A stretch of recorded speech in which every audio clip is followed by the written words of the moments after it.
En fait, le projet Le Festin de la Benne a commencé. Un de mes fils faisait du dumpster diving près du marché Jean Talon à Montréal. A commencé ça quand il a vu l'abondance qu'il y avait dans les bennes après la fermeture du marché. Plusieurs années plus tard, j'ai eu l'idée de faire un projet purement sherbrookeois. Donc, toutes les photos que vous allez voir, que les gens vont voir à l'exposition, ont été prises à Sherbrooke.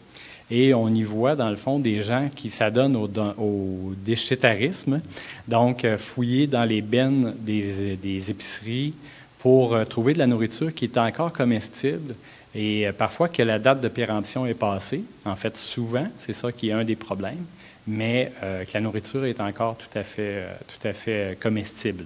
À partir du moment où j'ai expliqué le projet et que mon but était de sensibiliser les gens à cette réalité-là, de montrer la réalité telle qu'elle est, surtout, sans artifice, sans en mettre trop ou en mettre pas assez, là. Les gens ont embarqué très volontairement et se sont prêtés au jeu, si on veut, où je les ai suivis, sans jamais intervenir, en leur demandant de ne pas en faire plus ou ni moins, de juste faire l'activité comme ils le faisaient d'habitude.